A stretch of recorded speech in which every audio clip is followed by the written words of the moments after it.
Here I have INFINIX Smart 7, and today I'm going to show you how to perform factory reset operation on this device.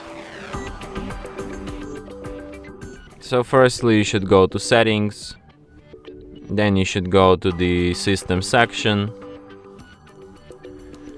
and then go to the reset phone.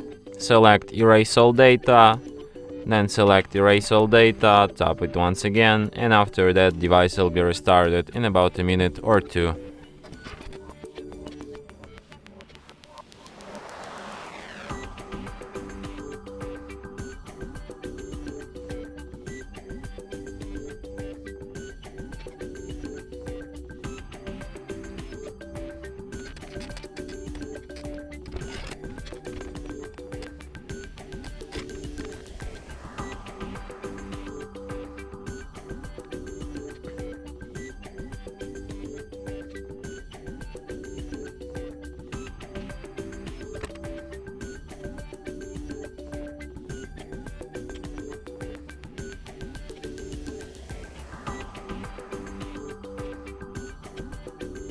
And that's it.